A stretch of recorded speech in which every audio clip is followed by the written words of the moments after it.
Na semana passada, irmãos, a gente viu na nossa mensagem, o versículo lá em Isaías, falando sobre a amizade de Deus com Abraão e Moisés. Então, nossa mensagem foi: imagine o privilégio de ser chamado por Deus de amigo dele, né? Imagine o privilégio de ser chamado amigo de Deus. E aí a gente viu o que é ser um amigo, né? Que é aquele sentimento de que a gente tem por uma outra pessoa. A gente viu a amizade que Abraão e Moisés tinham com o Senhor.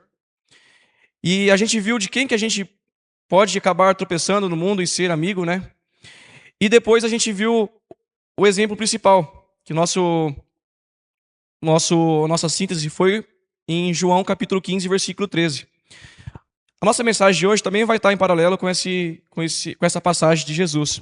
Se os irmãos quiserem deixar a Bíblia marcada em Eclesiastes e também em João capítulo 15, que é aquela passagem que Jesus diz, né?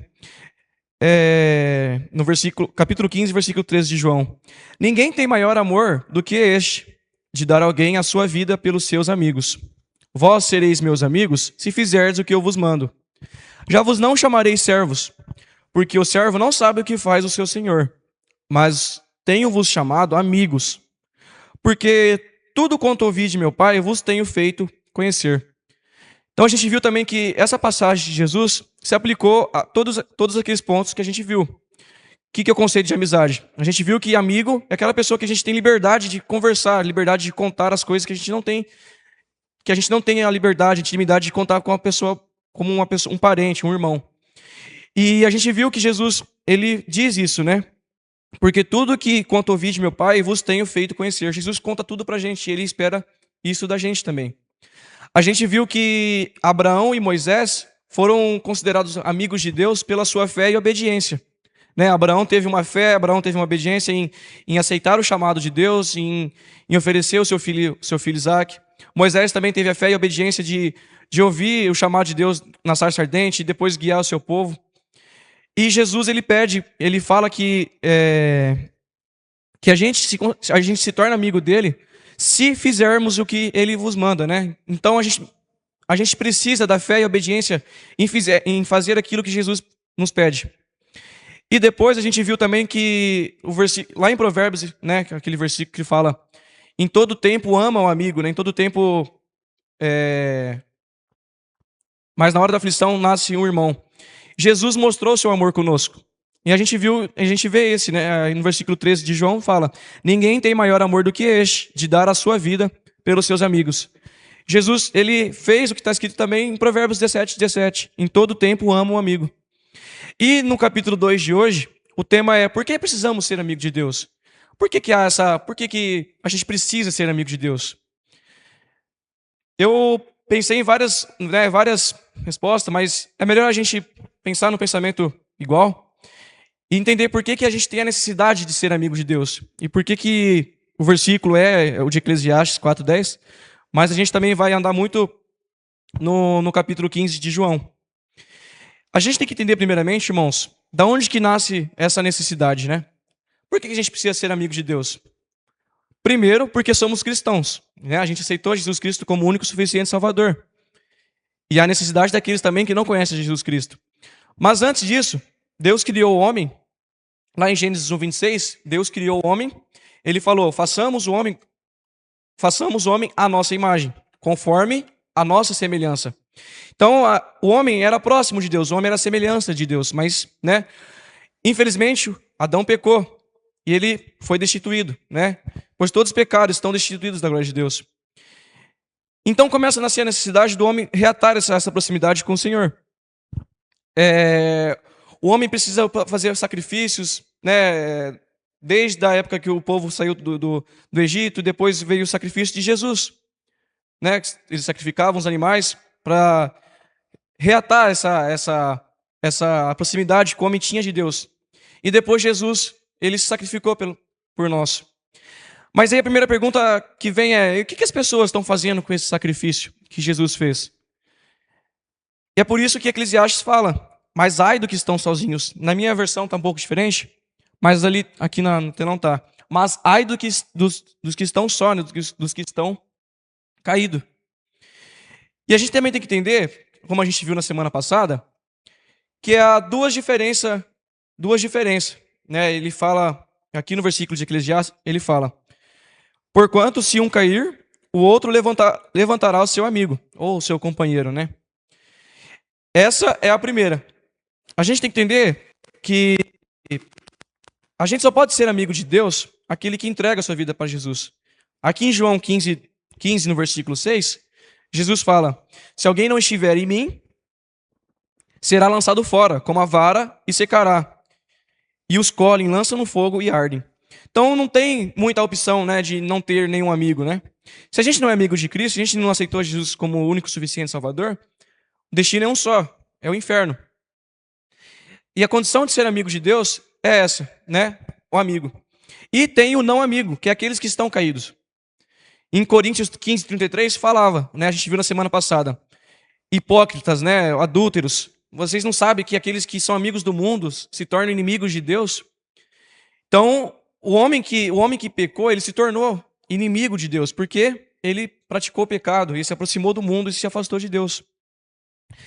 E no versículo, e é legal que a gente tem que entender que não existe um meio termo, porque no próprio versículo de Eclesiastes, ele fala, deixa eu abrir na minha versão, a outra versão está diferente. Em Eclesiastes 4, ainda no versículo 10, mas ai do que estiver só, pois caindo não haverá outro. A Bíblia ela é bem clara em dizer que não há outro caminho, né? Jesus diz: eu sou o caminho, a verdade e a vida. É só a gente voltar um capítulo antes, aqui em João, que a gente vai ver esse versículo. Eu sou o caminho, a verdade e a vida. Ninguém vem ao Pai senão por mim. E aí vai muito de encontro com o nosso versículo que a gente acha, não haverá outro. Então a gente precisa entender que o inimigo de Deus é aquele que não aceitou. A gente precisa mostrar essa verdade para as pessoas. A gente precisa mostrar que não há meio termo, não há atalhos. E é por isso que as pessoas precisam ser amigos de Deus, para mostrar. A gente também disse na semana passada que a gente é reflexo das pessoas que a gente é próximo. Se a gente não estiver próximo de Cristo, se a gente não estiver em perfeita comunhão com o Senhor, é algo difícil, mas a gente tem que buscar isso. A gente não vai mostrar que a gente é amigo de Deus. As pessoas não vão ver em nós que a gente precisa da salvação. As pessoas não vão ver isso. E é por isso que Eclesiastes mostra: não haverá outro. Jesus fala que Ele é o único caminho, a verdade, né, e a vida. E aí, seguindo nos mesmos exemplos ainda, essa mensagem de hoje não é tão longa, irmãos, era só uma continuação. A gente precisa ver que Abraão e Moisés, eles se distanciaram de Deus. Eles, por um momento, também se tornaram inimigos de Deus. Claro que eles tiveram grande fé e obediência, mas eles falharam também e acabaram tropeçando nas suas caminhadas. E a gente também está propenso a isso. Abraão teve um tropeço quando Deus prometeu dar uma nação, né, uma descendência gigante. Né? Deus falou para ele olhar, contar as estrelas do céu, e ele teria aquela descendência. Mas Abraão, ele foi lá e foi levado por sua mulher e teve um filho com Agar. E a consequência disso foi a guerra de Ismael e Israel, né? Então a gente vê que até hoje, né, Israel e os países vizinhos, que são as descendências de Ismael, guerreiam lá. Então, por um momento, a gente também pode acabar caindo se a gente não ter a fé e a obediência que Jesus pede para a gente. E Abraão, aconteceu isso com ele, tropeçou por um momento. Moisés, ele também agiu por conta própria. A gente precisa entender que quando a gente age por conta própria, quando a gente não depende daquele, como diz a palavra em Eclesiastes, companheiro, a gente acaba tropeçando na palavra, a gente acaba tropeçando nos mandamentos do Senhor. Moisés, ele pecou quando ele feriu a rocha. Não agiu com obediência quando Deus pediu para ele falar com a rocha. E a consequência disso foi ele não ter entrado na terra prometida. Então, o versículo de Coríntios 15:33, ele é muito mais profundo e tem muito mais pontos do que a simples palavra amizade com o mundo. São os tropeços que afastam a gente do mundo. Coríntios 15:33 fala que para a gente se tornar inimigo é fazer amizade do mundo, mas para a gente fazer amizade com o mundo, a gente precisa realmente, né, ter amigos do mundo e tal. Basta a gente agir por conta própria. A nossa carne, ela é pecaminosa. o nosso coração, ele pode levar a gente à ruína.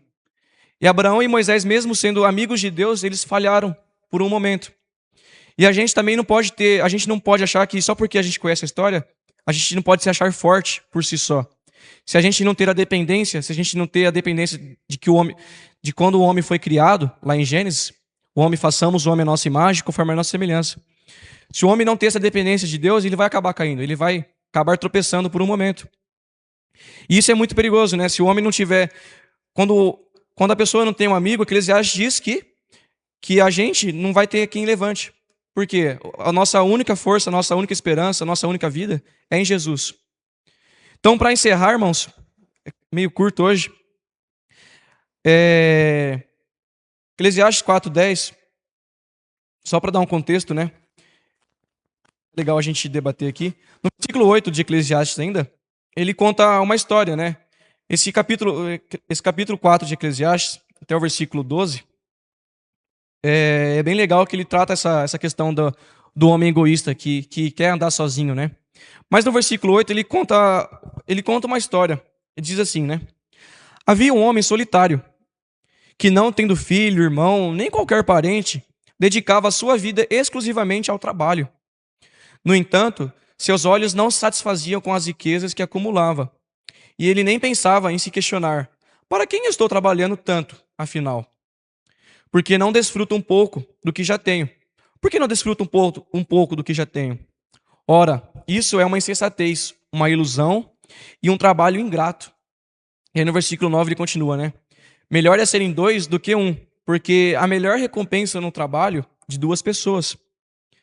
Então, ele demonstra a necessidade de a gente não andar sozinho. A gente precisa da comunhão com Jesus Cristo, a comunhão com Deus Pai, que foi conforme a sua criação. Então, precisamos ser amigos de Deus, porque a gente precisa levar a mensagem de Cristo, primeiramente. Em João 15, eu não marquei o versículo, mas o versículo 27 é bem legal para a gente entender. No versículo 27 do capítulo 15 diz: E vós também testificareis, pois estiveste comigo desde o princípio. Então a gente precisa ser amigo de Deus para testificar aquilo que Jesus ensinou a gente.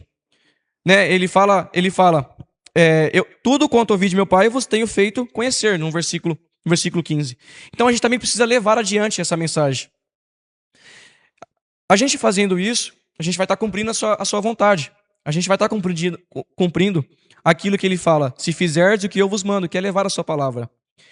E é legal que a gente não percebe essa necessidade, mas a Bíblia ela mostra que há essa necessidade lá em Romanos 10, versículo 14.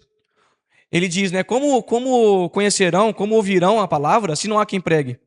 Como é que a gente vai mostrar essa palavra que Jesus diz, testificar aquilo que Jesus ensinou, se a gente não pregar, se a gente não mostrar para as pessoas que estão caídas? Romanos 10, é legal a gente abrir, mesmo que rapidamente. Romanos 10, versículo 14. E é legal, é mais para frente, né? Tem a conversão do eunuco.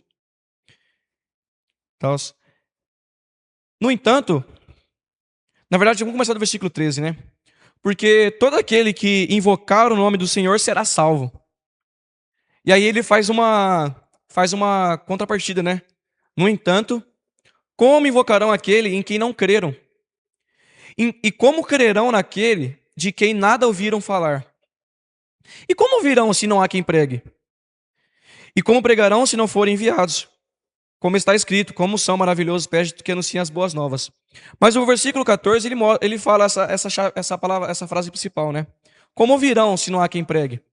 Como que as pessoas ouvirão se a gente não demonstra ser amigo de Deus, se a gente não demonstra a sua vontade? A necessidade da gente ser amigo de Deus é para levar a sua palavra, levantar aqueles caídos que estão no versículo 10 de Eclesiastes. Porque se um cair, há muitas pessoas que estão caídas, pessoas que carecem da palavra, pessoas que não conhecem a salvação, pessoas que acham que andar sozinho no mundo, só porque elas têm emprego, elas têm família, elas têm carros, elas acham que ser sozinhos é suficiente. A gente precisa também lembrar daquela parábola, né, do trabalhador insensato que que guardou, ele falou: eu vou construir, né, vou construir um celeiro para guardar, e assim eu posso descansar. Há muitas pessoas no mundo que seguem o exemplo desse personagem da parábola, né? Ele só estava pelo trabalho, vivendo, achando que a vida só era na terra. E quantas pessoas a gente não conhece que é assim? Quantas pessoas que a gente, saindo daqui da igreja, a gente tem contato, familiares, que não conhecem a verdade de Deus, e elas carecem disso.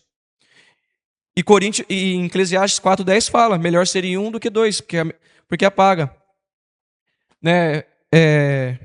Fechei aqui, mas. Porque se um cair, o outro levantará o seu companheiro, o seu amigo. Quantas pessoas a gente não conhece que está caída? E a gente também precisa, irmãos, dividir a alegria da salvação. Por que que eu falei? Por que que eu, né, a gente viu essa passagem de Eclesiastes? E para encerrar, né? Porque ele conta a história desse homem que trabalhava, trabalhava. A gente pode entender também, deixa eu abrir outra versão. A gente também pode levar para nós sobre esse homem solitário que não tem uma alegria, ele só vive. Havia um homem solitário que, não tendo filho, irmão, nem qualquer parente, dedicava a sua vida exclusivamente ao trabalho. E é legal que Eclesiastes ele fala bastante coisa sobre o trabalho, né? Sobre qual é o sentido da vida. E as pessoas hoje não têm um propósito de vida, não conhecem a mensagem da salvação, não conhecem a verdadeira alegria de estar, né, salva, a verdadeira alegria de conhecer Jesus Cristo e levar a sua palavra, estar na sua casa. E eu tenho quase certeza que se a gente conseguir lembrar de muitas pessoas que pode passar no nosso dia a dia, algumas delas não têm essa alegria. Elas não têm aquele amigo fiel, aquele amigo que estava com o homem na criação. Elas carecem disso. E a nossa missão, né, como amigos de Deus, é a nossa missão levar essa palavra adiante. Como Jesus disse: se fizerdes o que eu vos mando. Jesus pede que a gente ame uns aos outros e pede que a gente leve a sua palavra. Assim como os seus discípulos, depois da sua morte e ressurreição, levaram e foram perseguidos, a gente também precisa fazer parte dessa sequência. Levar a sua mensagem para as pessoas que não precisam. Amém? Espero que os irmãos tenham compreendido e guardado a palavra. Agradeço.